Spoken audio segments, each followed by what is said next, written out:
So on the bench in front of me then, I've got all the main elements to this antenna cut out already. We've got the main reflector here. This is a square. This is 130mm by 130mm. The minimum it can be is 110 by 110.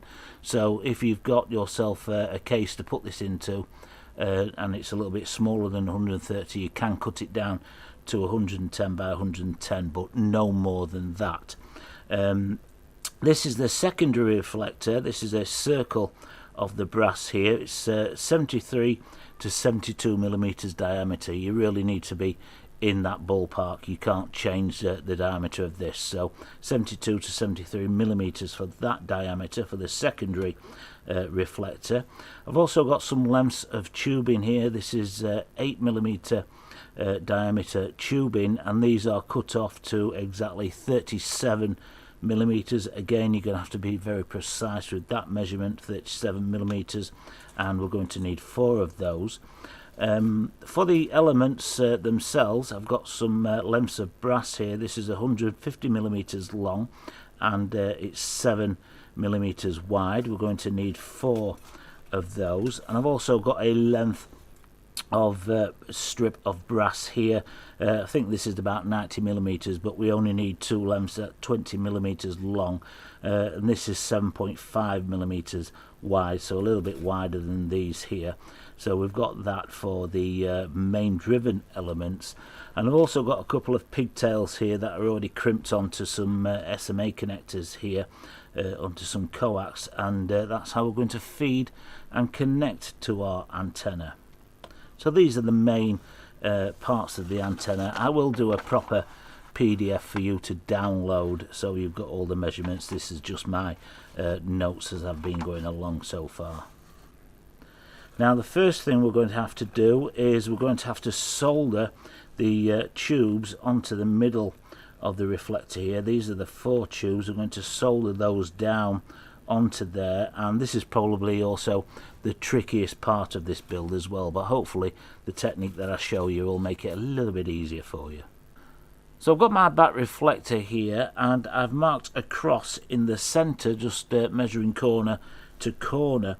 Quite a big cross as well, because what I've got here is I've made myself a little tool, a jig, to help me position the tube in here. It's just 2 pieces of aluminium just slotted together like so. Chosen aluminium because we're going to be soldering, and obviously the solder won't stick to the aluminium. So what this is going to help me to do is I'm going to line it up with that big cross in the middle, and my tubes, I cut these using a pipe cutter, so one end has got a nice chamfer to it, but the other end I've used the sander, and I've sanded it flat so you get a nice flat surface to solder to. So that's the surface I'm going to be positioning at the bottom there. So we're going to line all these up with our little aluminium jig here to help us, and this is 5mm aluminium, by the way, and that's going to give us a nice 5mm gap in between those tubes, because we don't want them to touch, but we don't want them to be so far apart either. So that'll keep everything nicely aligned, and hopefully we'll get in there with a blowtorch and get some solder flowing. But I'm also going to wrap the top with some of this wire as well, just to help hold everything in place. So I've changed the camera angle here so you can see exactly what I'm doing, because I want to show you this step, because it is an important step and it can be a little bit tricky. But you can see there I've added some more aluminium there across at the top, just to keep everything nice and straight. The tubes are now nice and straight, flat to the back reflector at the bottom where we're going to solder them in place. So now all I have to do is worry about getting the heat in there and getting the solder to flow. I don't have to worry whether they're straight and all lined up and all nice and separate. So when you're doing a job like this, try and eliminate as many things as you can from the process, so you can just concentrate on the task that you need to do, and you will produce a much better job by doing that.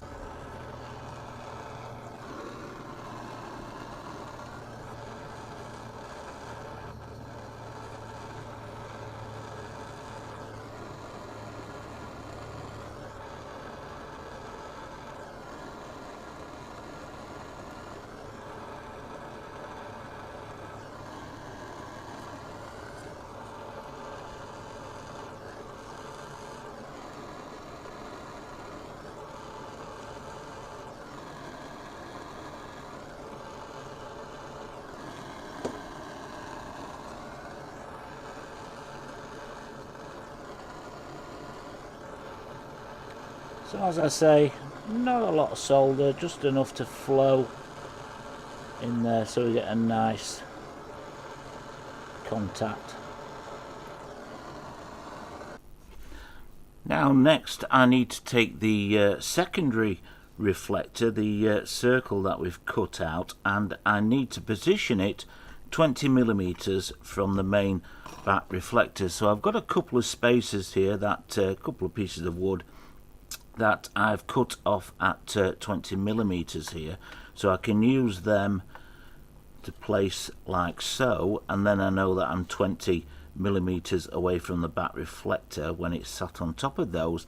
But I also need to cut out the holes so it will fit through these tubes. Now on the template I've got this here, which is a pattern that lines up perfectly with the tube. So what you need to do is cut that out, place it onto your disc, your secondary reflector, and then drill out the holes using the template. So that's what I'm going to do next. Now we've got the secondary reflector in place, as you can see. It is quite tight, but I do want to solder this in place. Just a couple of little tacks just to hold it permanently in place. And yes, although we've kept a gap between all these tubes so they don't touch each other, and I know this is now shorting out, but you need to think of it differently. Electrically shorting something and shorting something in RF are two completely different things. Because it's shorted out here and then we've got the gap here and here, think of it more like a short on a J-pole antenna, where you can tune the short by moving it up and down to tune it in to the frequency and impedance as well. So yeah, although it's shorting all these tubes out together, we've still got the gaps here and here, and you know, shorting something in RF is completely different to shorting something out electrically. But we're now going to tap this in place, and I want to show you a little technique that I use so we can get some heat in here to get the solder flowing, but not desolder it from this back reflector. So here we are then on the bench. I've got the main reflector suspended in some water, just coming part ways up the tube. The water's not coming into contact with this part of the antenna with the secondary reflector, so that's going to enable me to get in there with a blowtorch, tack on a few spots of solder to hold it in place, allow me to get the heat in there, but the heat's not going to travel down the tube and desolder it from the back reflector. So this is a nice little technique I picked up many years ago now. I don't know if it's a mainstream technique, but it's something that I've used many times just to keep the heat away from the base there. So it's just a matter of tacking it in place. As I said, it's pretty tight. I mean, you could probably use a little bit of super glue in a couple of areas just to hold it in place and still keep, you know, electrically in contact there with the tubing, but a little bit of solder will do the trick.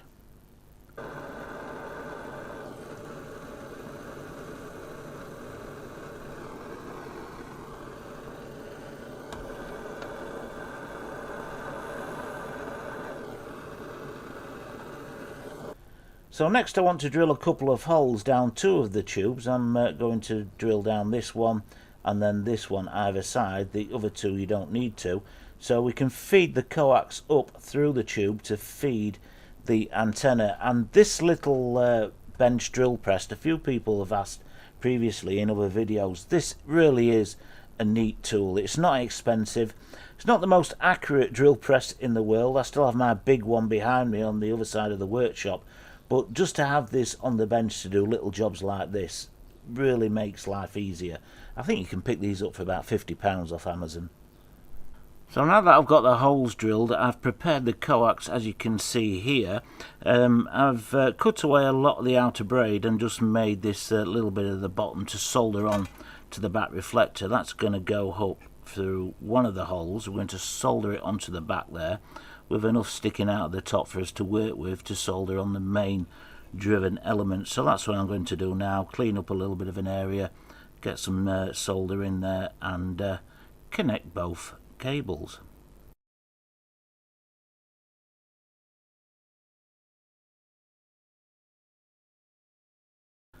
Now next we're going to make these elements that connect to the tubing. I'm going to be connecting these with a screw, so we're not going to be soldering them in place, but we do need to bend them into this shape. Now I've already gone ahead and I've drilled a small hole through the centre of one of the lengths, and we're now going to bend this one into this shape. Now to make things easier, I've got a length of the brass tubing here that we didn't use, a bit left over from the ones that we cut to size for the antenna. Drilled a small hole through here, and what I'm going to do is attach this in place with a small screw and then use this as a jig to bend and form around, so we get this shape here on the element. So once I've got it secured on the tube, we're just going to form around the tube.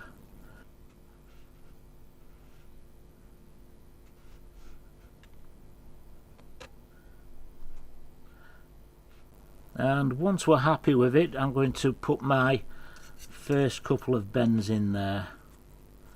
So I just want it to wrap about halfway around the tube, sort of thing. Round about there. Try and keep everything straight and bend it outwards like so, and the same on this side. Just trying to keep everything nice and uniform.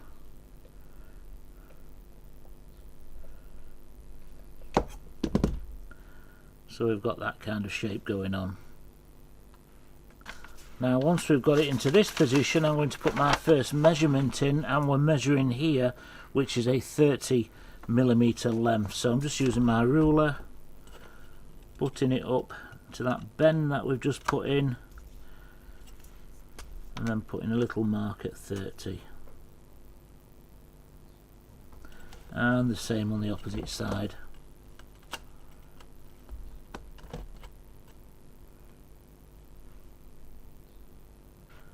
And to make sure that we keep everything nice and straight, it's always best to draw a line with a set square rather than freehanding. I'm just going to use my needle noses here, lined them up. I've said before in previous videos, these are my favourites because they've got this flat surface to them, which makes them perfect for bending metals when making antennas. So I'm not going to bend them all the way in at the moment, I'm just putting half a bend in. That lined up like so. And now I'm ready for the next measurement, which is this measurement here at 25mm. And same thing again, just bending inwards like so.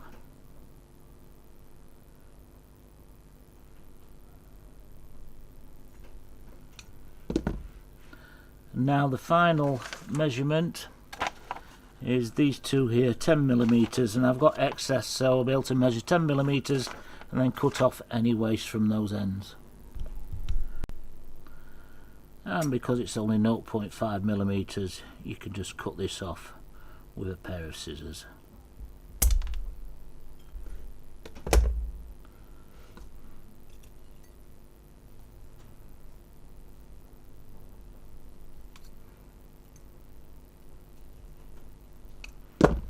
So now we've just got to bend them all until we get that shape.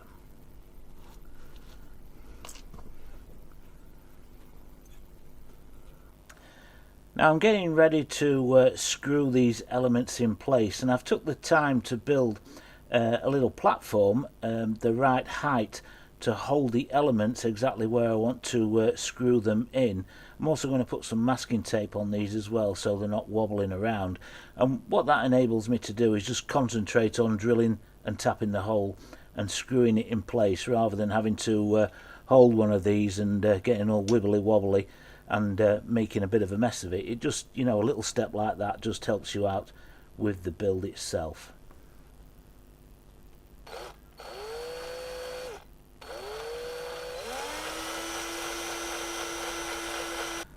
Now we're almost finished making this antenna, but the final step is to make the main driven elements that are going to be crossed over the top here. So we need this piece of brass in order to do that. So I'm using this final strip of brass, and I want two lengths at 20 millimeters long. So now that I've got my two lengths at 20 millimeters, I've put a little mark in the center of both of them, and what I'm going to do is use this sanding drum on the Dremel to remove some of the material. So we're getting an element that's shaped like this with this material removed, so I can cross them over the top of each other on the antenna itself without them touching. And I'm also going to do the same, remove some material from two opposing tubes as well, just come in with the sanding drum just to make a kind of a notch, just so we're not shorting the element out, but we're having them sat in place. But you'll see when I've done this.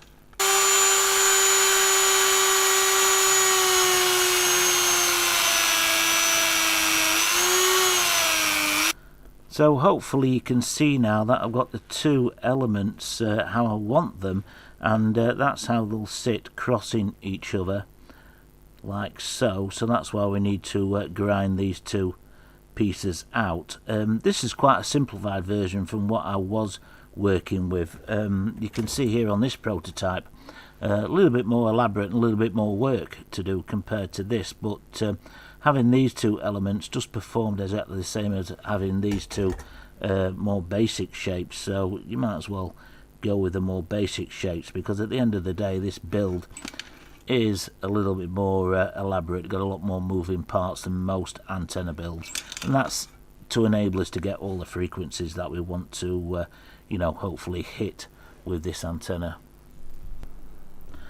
So now we're going to solder the elements on. I've pre-tinned everything. That's the secret to doing a good soldering job first time. And this first element, lining it up, solder the coax onto that side.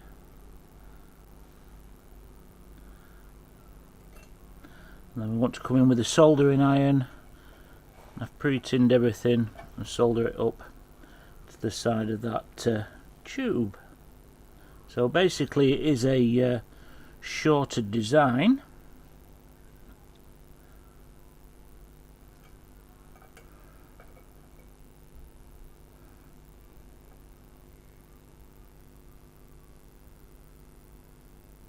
So a little bit of tweaking off camera, and I've got it all nice and straight. It's not touching underneath here to that brass tube, it's just soldered onto the back there, and it's soldered in place there. A little bit messy, but yeah, it is difficult soldering on camera. But now I'm going to come in with the second element, and I'm going to be soldering that on top like so. So I soldered the second one in place off camera, and I've got them both aligned. You can see how they cross over each other now, and why we need to remove that material with the Dremel so they can sit just like they are.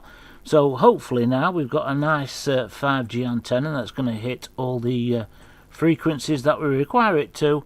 So all that's left to do now is to take it over to the other bench and give it a test. Now, as you can see, we're over on the test bench, and you can see the setup that I've got going on here. Because this is the Mimo antenna, I want to measure both traces at the same time. We're not using the HP directional bridge, we're using these two bridges here. You don't get the accuracy you do with the HP one, but I haven't got two of those yet. I mean, that's on my list to get another one of those, so we've got two, but this is going to do just fine.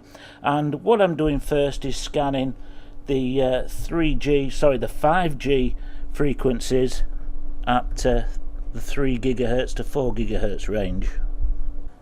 So as I said, we are scanning from 3 GHz up to 4 GHz, and we've got these two lovely dips here in that range for the 5G. Now I'll move the cursor over here. You can see both traces, they're almost identical, but over here we're at the higher range of those 3 GHz frequencies.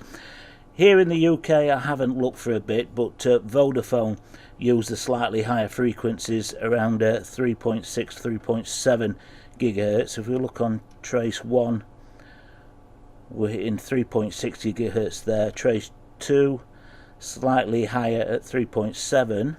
And if we move it along here, look at trace 1. Trace 1, we're hitting 3.26 gigahertz there, and most of the phone operators here in the UK anyway use 3.3 gigahertz for their 5G. So we're just a little bit out there, but we're still in the ballpark. And if we look at trace 2 is more bang on 3.33 gigahertz there. So we're definitely going to hit those frequencies for the 5G with this antenna. So let's take a look from 2 gigahertz to 3 gigahertz now to see how well we do with the 4G and lower frequencies. And just as a side note as well, if we take a look at this antenna and move along here, and you can see there, because I've soldered this on camera, one of the elements isn't quite crossing in the middle of the other, and that's why we might be getting that little bit of a mismatch. You have to be really careful. Once you start to go over into 3 gigahertz and upwards, you have to be really precise with your measurements and your build, otherwise it will make a big difference. And I think that's probably what I've done there. So after this video, I'll probably go ahead and resolder that and position it more in the middle. Now here we are taking a look from 2 gigahertz to 3 gigahertz, exactly the same. I haven't changed anything with the setup. I do like to show that because some people will comment there, but this is what it looks like in between 2 to 3 gigahertz. So here we are then looking at the yellow trace first, and I've got the cursor on that and we're seeing 2.84 gigahertz, so a little bit of an offshoot there, a little bit of a mismatch like we saw in the 5G frequencies, but you know, that's not too bad at all for those high speed 4G frequencies. And we take a look at the purple trace, that's almost bang on there at 2.8 gigahertz. And then if we go along here, we've got a little bit of a dip on the purple line there at 5.8, but over here is where we want to see, and the purple line is coming in at 2.2 gigahertz. That's perfect for those mid-range frequencies. Take a look at the yellow line, and 2.257. So again, really nice, and it's interesting to see that how closer they're coming together the more we drop in frequency. As I said, you've got to be really precise when you start going over 3 gigahertz. That's where you know, a 1 millimeter difference, you'll really pay for that, but I'm happy with that. It's really difficult, you know, multiple frequencies like this to build an antenna, but hopefully I've shown you it's possible with a little bit of patience just to build an antenna like this at home. It's certainly more there's more involved if you were just building a one-off frequencies for 2.4 gigahertz or 5 gigahertz, let's say. But multiple frequency antennas do take a little bit more labour time. So we'll look at the lower frequencies now, set up exactly the same as before, and we're scanning 400 megahertz to 1800 megahertz. So we've got 2 pronounced dips, one here and one here, and if I move the cursor along, we've got a dip almost in exactly the same position now. You can see as we get lower in the frequencies, any kind of mismatch that I might have done with the soldering there comes together. That's what I say, it's more forgiving for the lower frequencies. But at 1.67 gigahertz there, we've got dips lining up, which is nice. I mean, the purple one, that's not as pronounced, but they're kind of matching more now. And if I go move the cursor over here, we've definitely got those lower frequencies, 879 megahertz of both of those dips. Really nice at those lower frequencies. And yeah, there's some improvements that we can do, but making an antenna that functions over such a wide range of frequencies, as I said, is a pretty difficult thing to do. But you can see they're matching up quite nicely there, the more forgiving frequencies. So there's a few changes I might do to this antenna, but you know, on the whole it's looking good for the cellular networks all the way up to 5G. And as you can see from over on the test bench, we are hitting all those frequencies that we want to hit in the cellular networks with a 5G antenna. There are a couple of little tweaks that I can do to this. I can certainly line these up a little bit more accurately and desolder them off camera. There's a couple of other things I want to try as well that I can add to this to build on this. To, you know, just tweak it and make it a little bit better, but I'm pretty pleased with how this has turned out. It's taken me a good 6-7 months of research and prototype building to come up with this. This is one of my earlier prototypes made out of some sheet metal. As you can see, there's no back reflector on this. I removed that to make another prototype, but you can see how far it's come. And as for an enclosure for this, I'll just leave that up to your imagination. And Tupperware, I mean, this is just a simple Tupperware pot that I've got lying around, and it just fitted nicely in here. If you do spray the Tupperware, spray the inside, not the outside. That way it's better protected and your paint won't flake off. But yeah, this fits in there, and you can also waterproof it with a little bit of sealant around there as well if you wanted to, and then make a bracket to fit it on. But yeah, the enclosure, I'll leave that up to you, and Tupperware of course. But one of the things I do want to build, make myself, is a vacuum forming machine to make some enclosures for these type of antennas, and that's something that I am going to do in the future. I won't make a video of that, of course. I mean, vacuum forming machines and cats, there's just so many videos on YouTube of these things already. I'm not going to add to them. So the PDF will be available for you to download in the description with all the measurements on there. We'll continue to work on this on and off as we go along with improvements, and any major improvements with this I'll bring them to you in a separate video, of course. But if you did enjoy the video, please give it a thumbs up. Any comments or questions, drop them below. I'll do my best to answer them, and hopefully you'll join me on the next one.